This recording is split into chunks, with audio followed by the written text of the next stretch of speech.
حضور نبی کریم علیہ الصلوۃ والتسلیم ارشاد فرماتے ہیں ان اللہ تعالی لینظر الی من یصلی علیہ۔ آقا ارشاد فرماتے ہیں کہ جو بندہ میری ذات پر ایک مرتبہ درود پڑھتا ہے نا، اللہ جل شانہ اس کے اوپر نظر رحمت فرما دیتے ہیں۔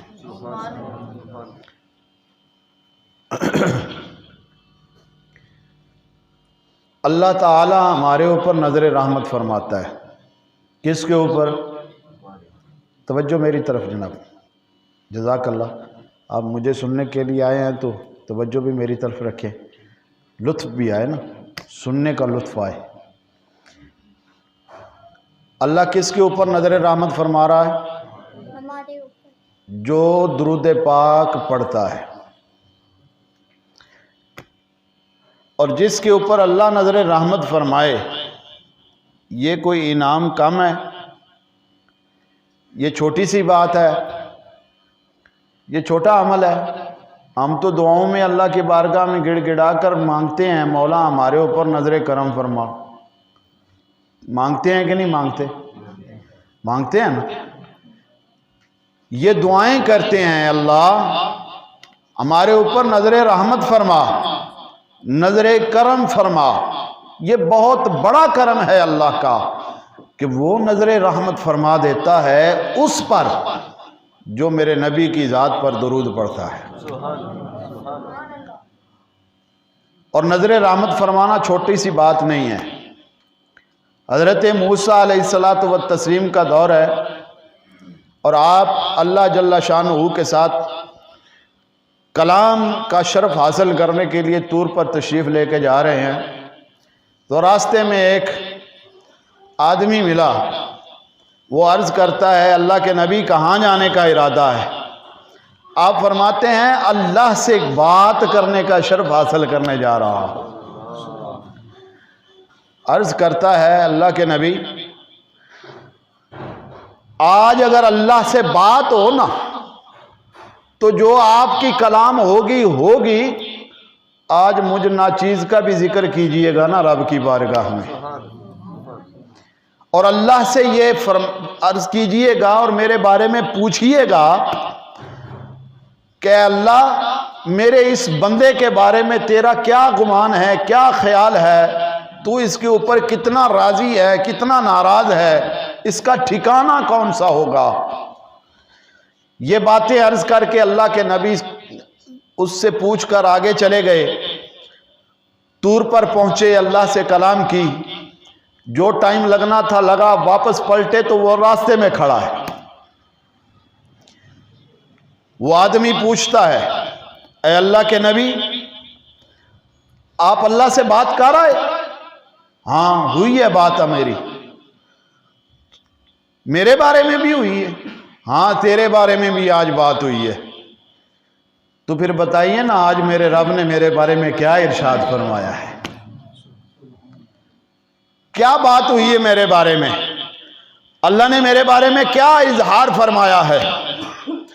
میرا رب میرے بارے میں کیا گمان رکھتا ہے؟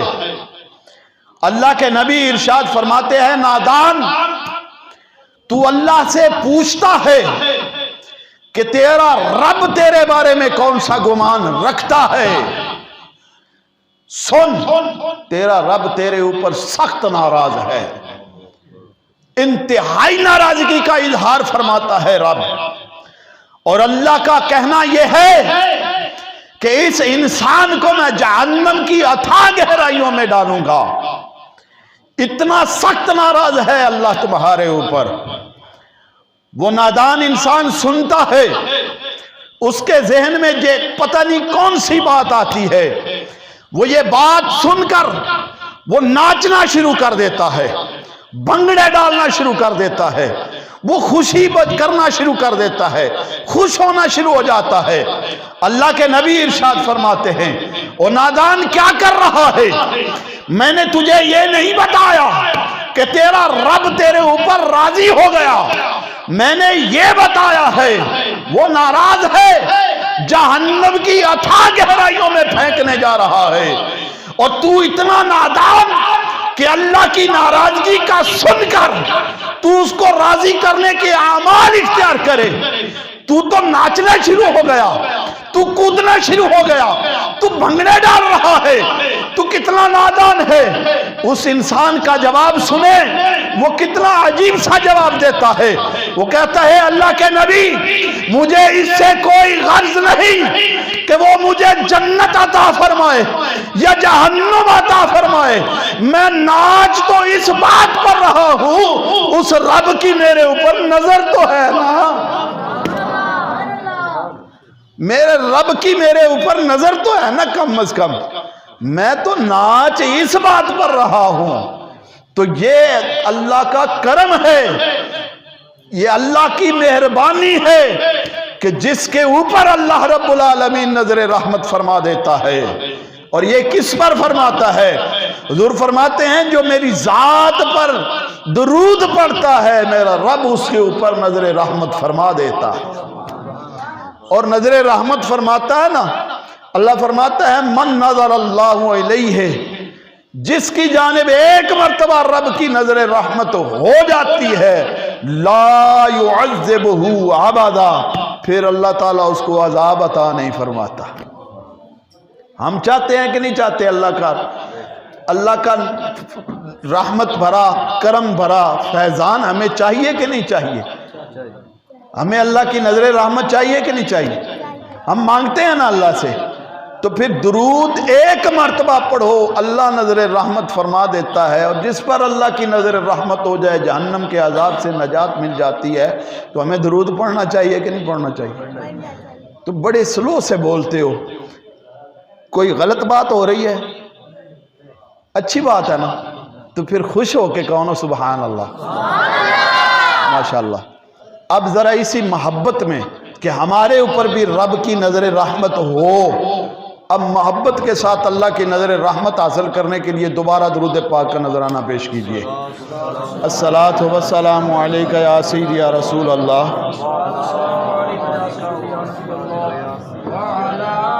الصلاۃ والسلام علیکہ یا سیدی یا شفیع المذنبین، وعلی آلکہ واصحابکہ یا سیدی یا حبیب اللہ، الصلاۃ والسلام علیکہ یا سیدی یا نور اللہ، وعلی آلکہ واصحابکہ یا سیدی یا نورا من نور اللہ۔ انتہائی عزت و احترام کے لائق میری بزم کے انتہائی فاضل نوجوان عالم دین فاضل بھیرا حضرت علامہ مولانا محمد عرفان صدیقی صاحب زاد اللہ علمہ، اور آپ کی مسجد کے امام اور خطیب عزیزان ارجمند میں سے حضرت علامہ مولانا فاضل نوجوان محمد نعمان چشتی صاحب زاد اللہ فیوزکم، میری امت مصطفیٰ کے غیور سنی اور عاشقان مصطفیٰ بزرگوں، دوستو، السلام علیکم ورحمۃ اللہ وبرکاتہ۔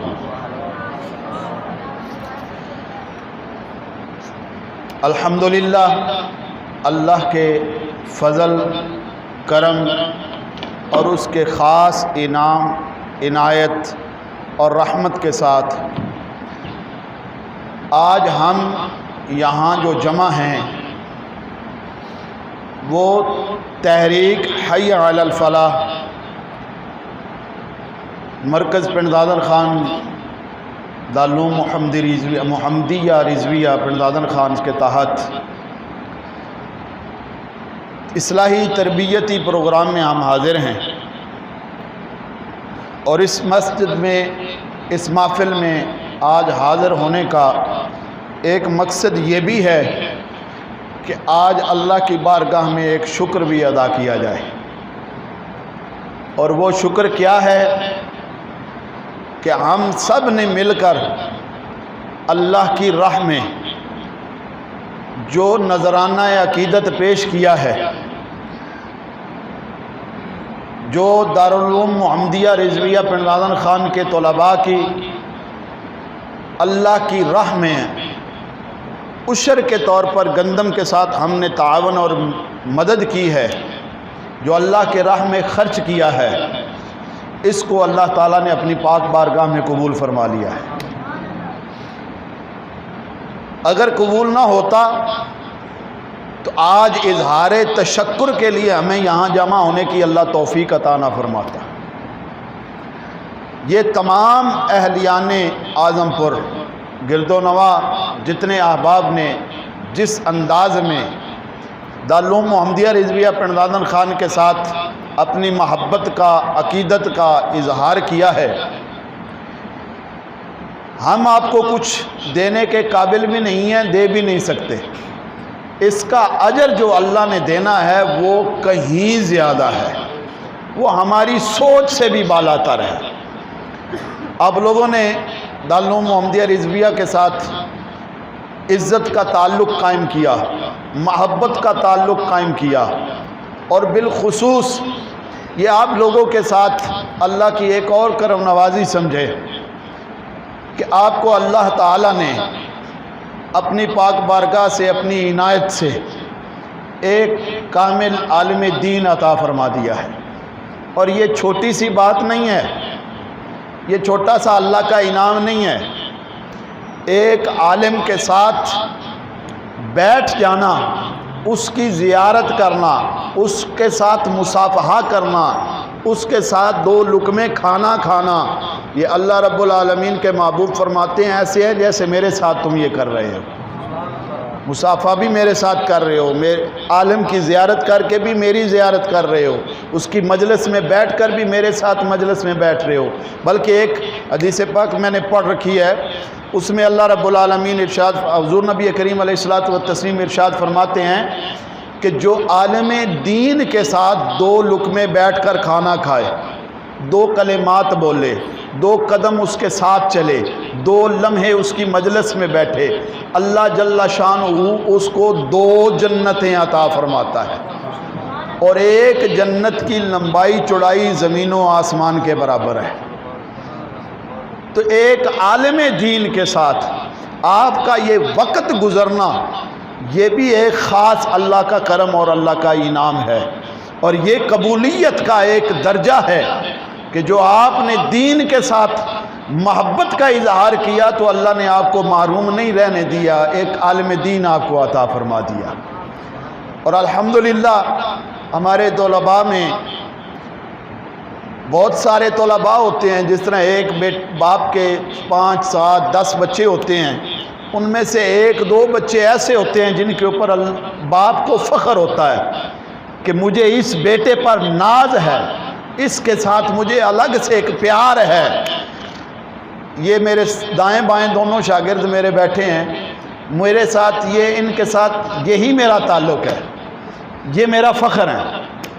مجھے ان دونوں بچوں پر، اپنے ان دونوں شاگردوں پر، میرے دایاں بازو، اس کو کہتے ہیں نا ایک دایاں بازو ایک بایاں بازو، آج قدرتی ہے ایک دائیں بیٹھا ہے ایک بائیں بیٹھا ہے، یہ میرے فخر ہیں، مجھے ان کے اوپر ناز ہے۔ بہت اچھے طلباء تھے، طالب علمی دور میں بھی ان لوگوں نے کلاس کے اندر بھی ایک نمایاں پوزیشن رکھی ہے، اور آج فیلڈ کے اندر کام کرتے ہوئے بھی یہ اپنی نمایاں پوزیشن قائم رکھے ہوئے ہیں۔ یہ بھی اللہ تعالیٰ کا ایک انعام ہے آپ لوگوں کے اوپر کہ اللہ تعالیٰ نے آپ لوگوں کو علماء کی زیارت کرنے کا ایک شرف بخشا۔ آیت کریمہ میں نے جو پڑھی ہیں اس کے مطابق چند باتیں عرض کر کے آپ سے اجازت چاہوں گا۔ موضوع مجھے جو دیا گیا ہے اس موضوع کے مطابق چند باتیں عرض کروں گا۔ وہ بڑا مشکل سا آج ٹاپک دے دیا گیا ہے، اللہ کرے کہ میں اس تک پہنچنے کی جو ہے نا وہ توفیق حاصل کر سکوں اور وہاں تک پہنچ پاؤں، اور جو کچھ آپ تک پہنچانا چاہتا ہوں اللہ کرے وہ پہنچ جائے، اور پھر ہمیں یہ باتیں سن کر ان پر عمل پیرا ہونے کی توفیق اللہ رب العالمین عطا فرمائے۔ یا ایھا الذین آمنوا اس کا ترجمہ آپ عموماً علماء سے سنتے رہتے ہیں. اس کا معنی کیا ہے؟ اے ایمان والو.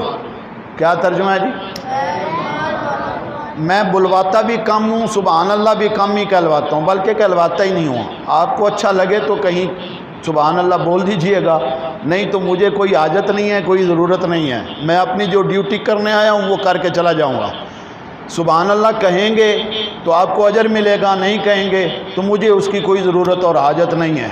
آپ کہیے گا ضرور، اگر اللہ کا قرآن سنیں، نبی کا فرمان سنیں، جو بات اچھی لگے وہ ضرور سنیں. انشاءاللہ آپ کا وقت بہت قیمتی ہے، ایک ایک منٹ آپ کا قیمتی ہے، ضائع نہیں ہونے دوں گا انشاءاللہ. اللہ کے فضل و کرم سے ایک لمحہ بھی آپ کا ضائع نہیں جائے گا.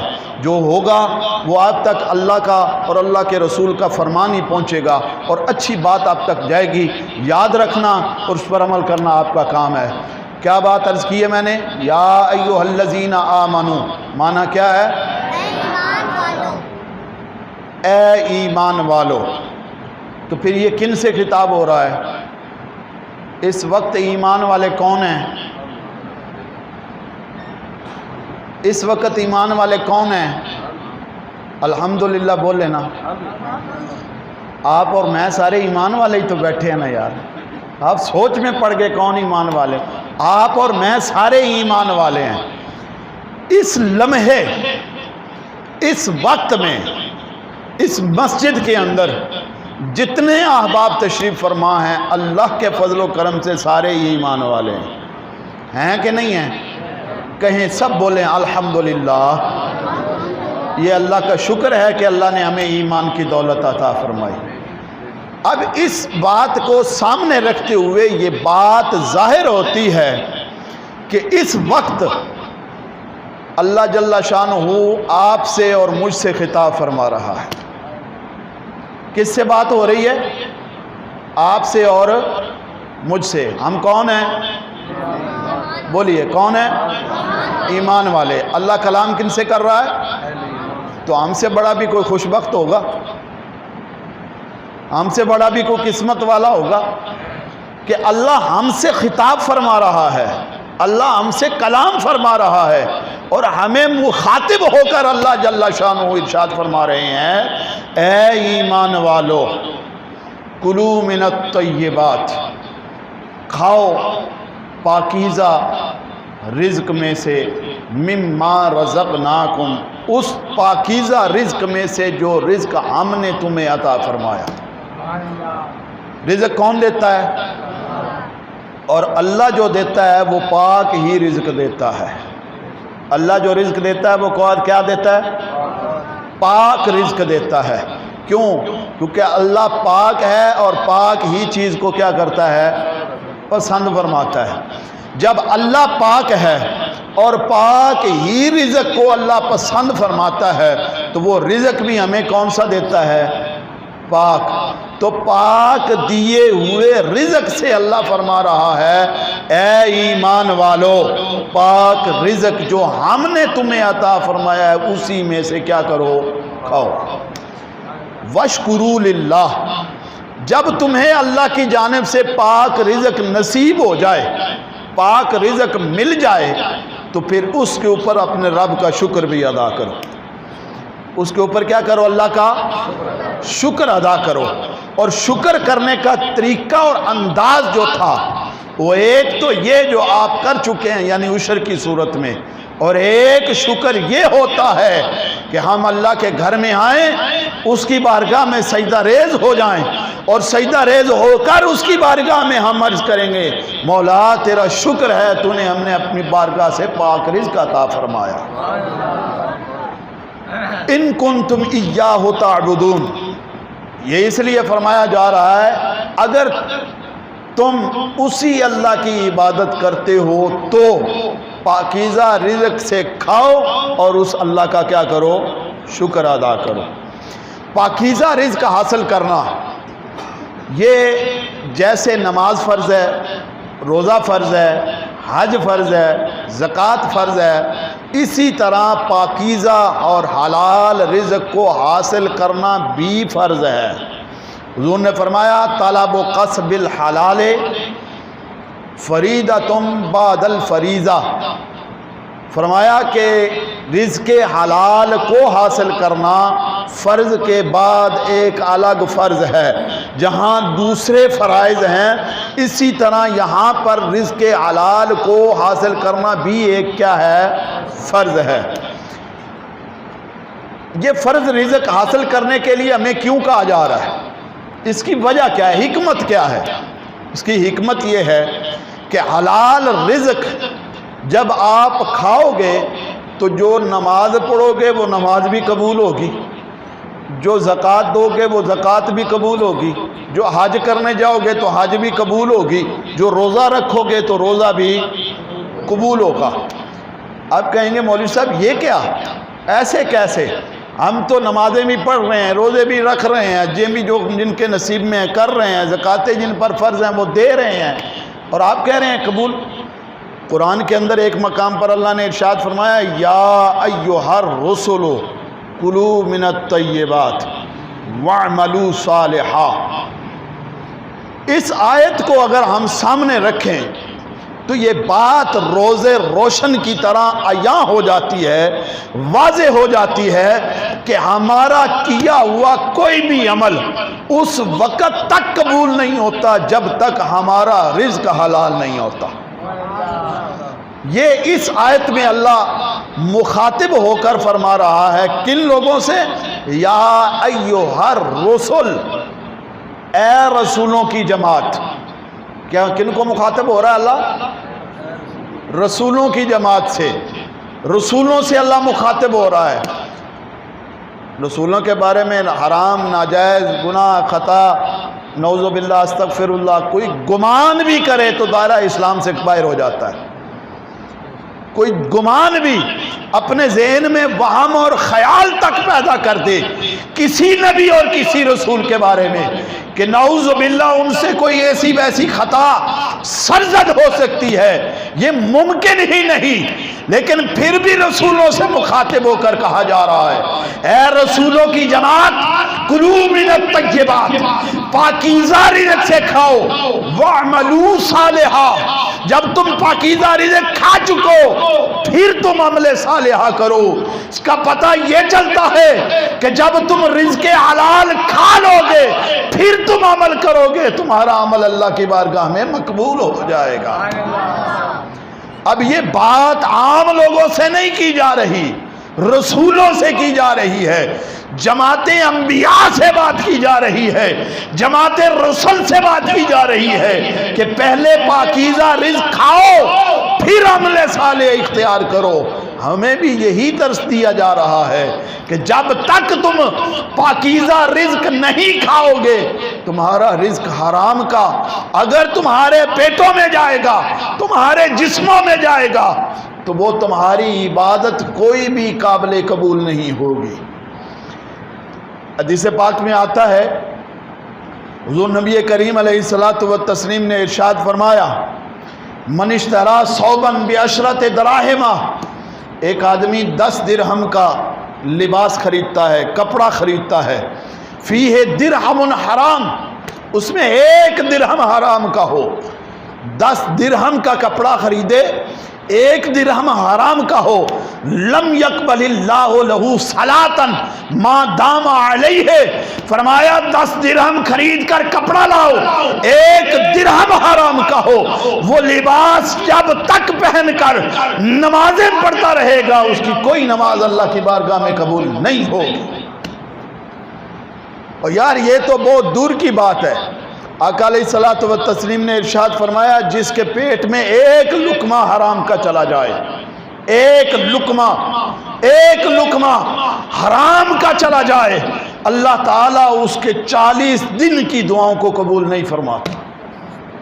آج ہم سب دعائیں مانگتے ہیں، پوری نہیں ہوتی نا، ہم اللہ کی بارگاہ میں کہتے ہیں مولا ہم دعائیں مانگ رہے ہیں، تیری بارگاہ میں ہاتھ اٹھا اٹھا کر تھک گئے، مولا ہماری دعا قبول نہیں ہوتی، لیکن کیا کبھی ہم نے سوچا کہ جو رزق ہم نے جن ذرائع سے حاصل کیا کہیں ان میں کہیں کسی اعتبار سے حرام کی آمیزش تو نہیں ہو رہی، حرام کا لقمہ تو اس کے اندر شامل نہیں ہو رہا، اگر ایک مزدور صبح 8 بجے سے لے کر شام 4 بجے تک مزدوری کرنے کا پابند ہے، وہ 8 سے لے کر 4 بجے تک مزدوری پوری کرے، حلال روزی ہے۔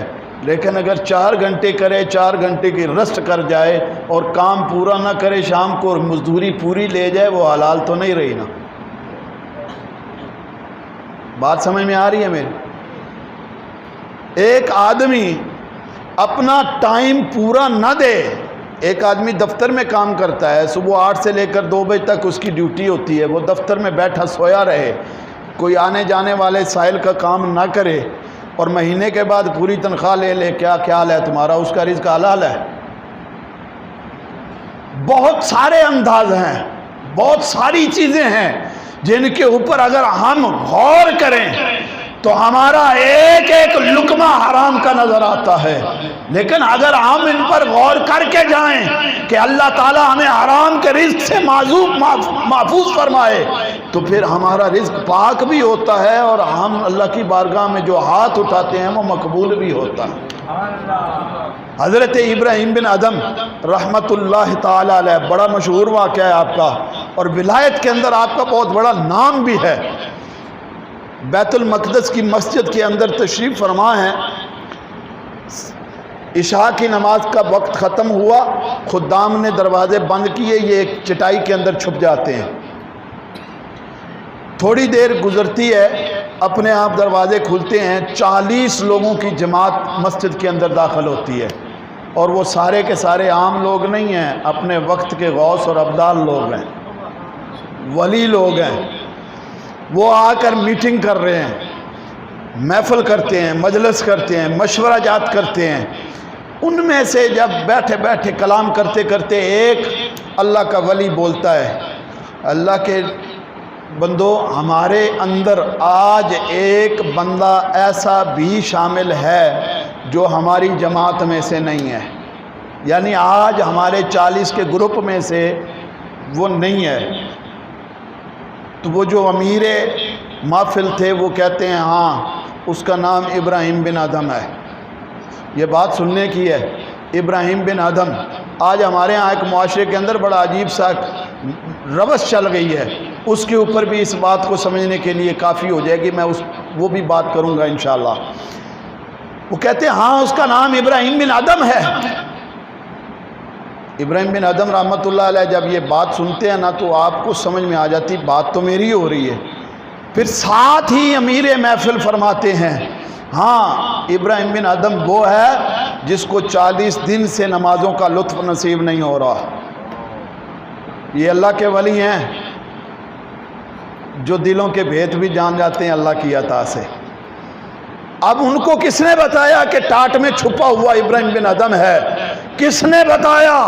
نماز تو اللہ کی پڑھی جاتی ہے، عبادت تو اللہ کی جاتی ہے، سجدہ ریزی تو اللہ کی بارگاہ میں ہوتی ہے، یہ اللہ کے ساتھ ہم کلامی کا ایک ذریعہ ہوتا ہے۔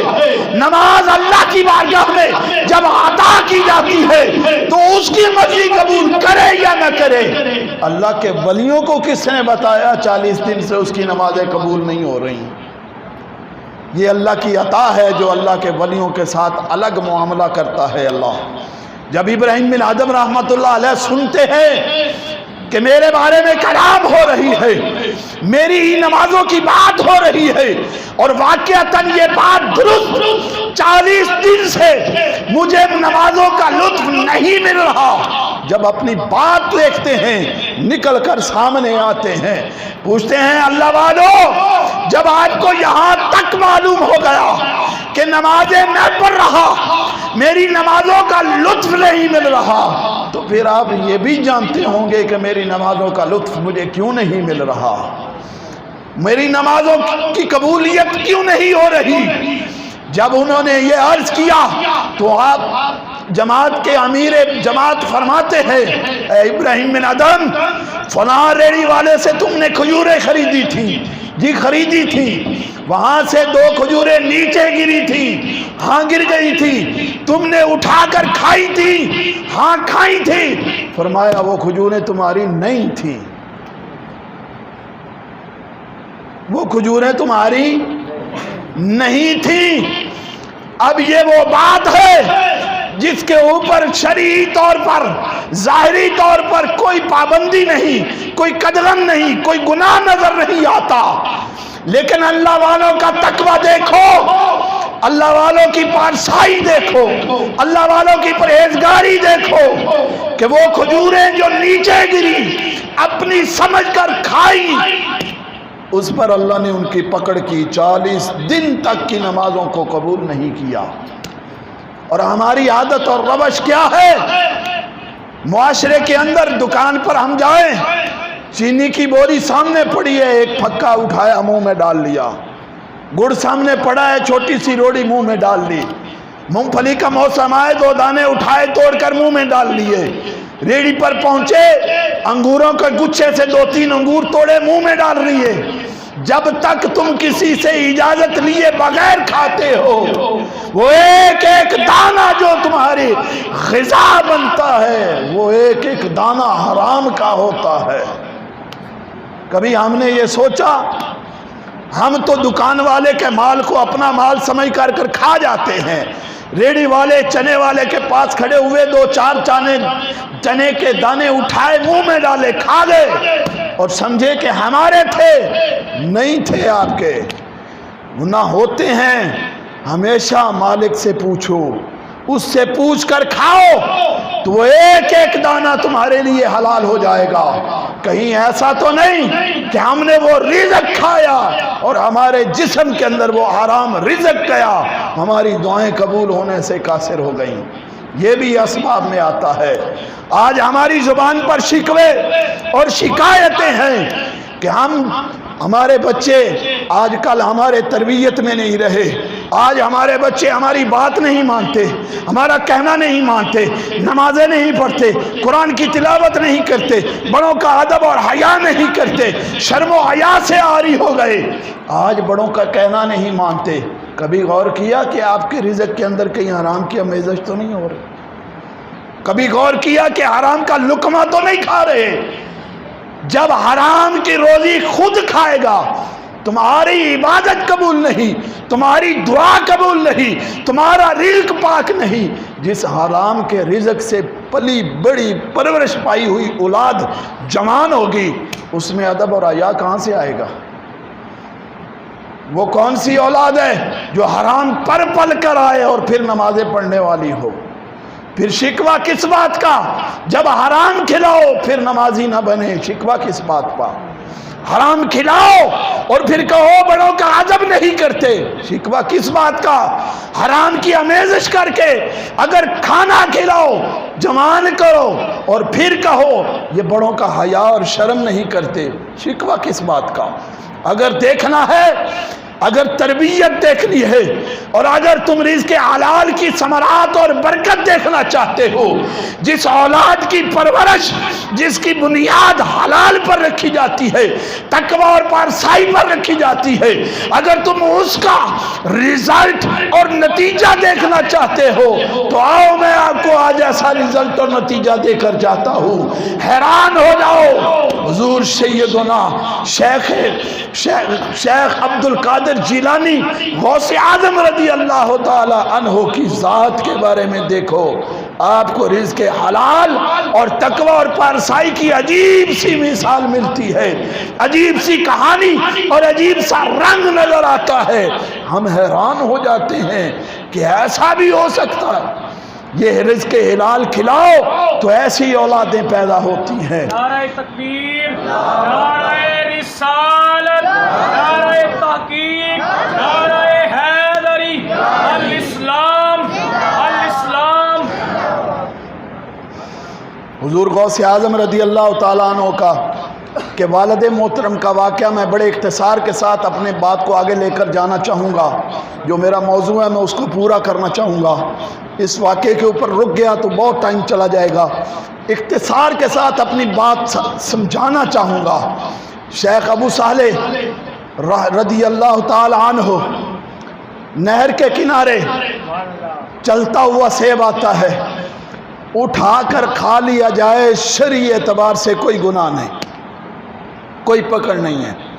جو نہر میں بہتا ہوا سیب آ رہا ہے اٹھا کر کھا لو، کوئی پابندی نہیں، کوئی گناہ نہیں، شرعی اعتبار سے کوئی خطا اور غلطی نہیں، لیکن تقوی دیکھو، حلال اور حرام کی تمیز دیکھو، حلال اور حرام کے اندر فرق دیکھو، اور تقوی اور پارسائی دیکھو، اللہ کا ڈر اور اللہ کا خوف دیکھو کہ وہ سیب بھوک کی بنیاد پر اٹھایا، کھا لیا، بعد میں احساس ہوتا ہے ارے ابو صالح سیب تو مالک کے اجازت کے بغیر کھا لیا، کل جب اس کے مالک نے رب کی بارگاہ میں سوال کر دیا کیا جواب دو گے؟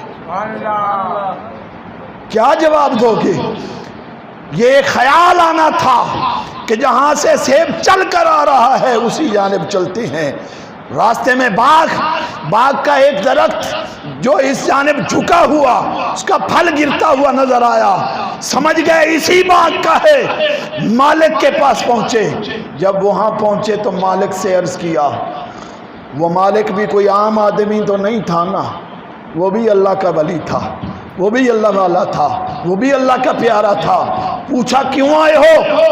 عرض کی اللہ کے بندے آپ کے باغ کا سیب جو ہے نا وہ چلتا ہوا جا رہا تھا، میں نے اٹھایا کھا لیا، بعد میں احساس ہوا مالک سے اجازت نہیں لی، آج آپ سے پوچھنے کے لیے، آپ سے وہ اپنی غلطی کی معافی مانگنے کے لیے حاضر ہوا ہوں۔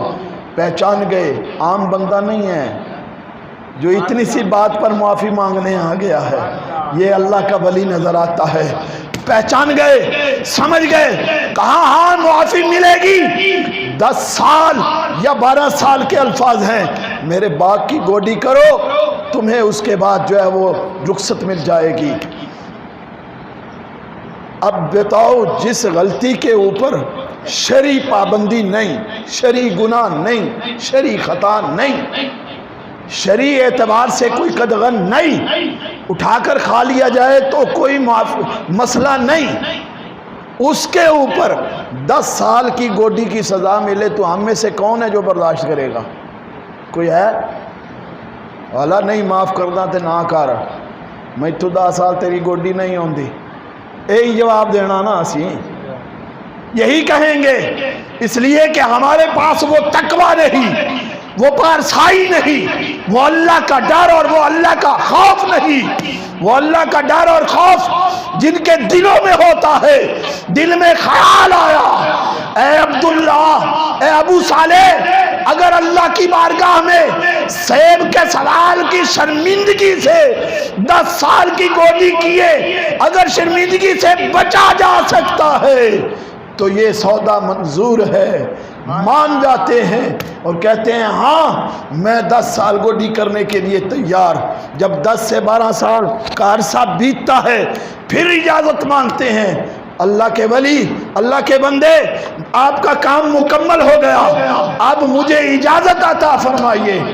کہتے ہیں ایک کام اور باقی ہے، ایک چیز اور باقی ہے، پھر معافی ملے گی۔ حضرت کیا؟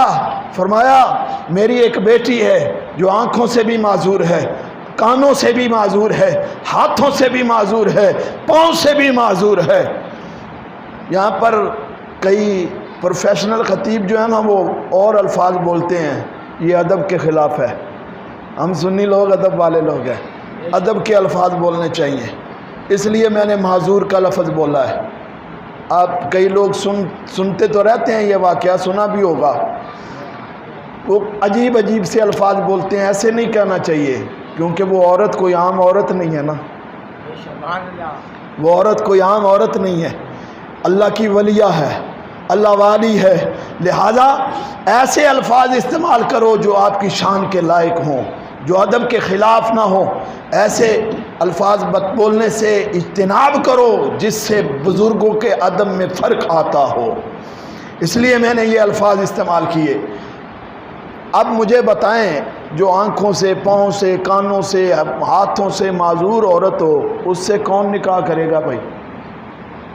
ہمارے نزدیک ہماری بات کی جائے تو ہم تو سمجھتے ہیں کہ یہ تو ساری زندگی کا پھندہ ہے بھائی، 1-2 دن کی بات تو ہو تو چلو بندہ کر بھی لے، ساری زندگی سوچا کیسے ممکن ہے ایک ایسی عورت کو لے کر ساری زندگی کیسے بیتی جا سکتی ہے، لیکن مان بات ساتھ ہی خیال آتا ہے ابو صالح اگر اس سیب کے سوال کے بارے میں رب کی بارگاہ میں اگر پکڑ ہو گئی تو یہ سودا مہنگا نہیں سستا ہے.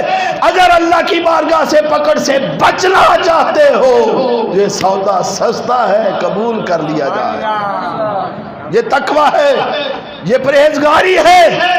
تو اب جب شادی ہوتی ہے, نکاح ہوتا ہے, دیکھتے ہیں جب پہلی مرتبہ زیارت ہوتی ہے 14ویں کا چاند شرما جائے, میری ام الخیر فاطمہ اتنی خوبصورت ہے. نعرہ تکبیر، نعرہ رسالت، نعرہ تحقیق، نعرہ حیدری، الاسلام، الاسلام، شان اولیاء کرام.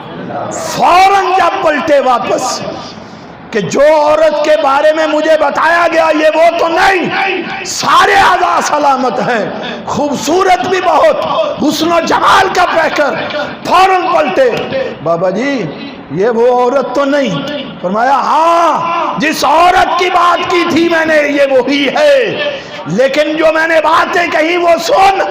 آنکھوں سے معذور اس لیے آج تک کسی غیر محرم کو نہیں دیکھا, کانوں سے معذور اس لیے کوئی غلط کلمہ آج تک کانوں میں نہیں پہنچا, ہاتھوں سے معذور اس لیے کسی غیر محرم کو مس نہیں کیا, پاؤں سے معذور اس لیے کوئی قدم آج تک غلط اٹھا نہیں ہے.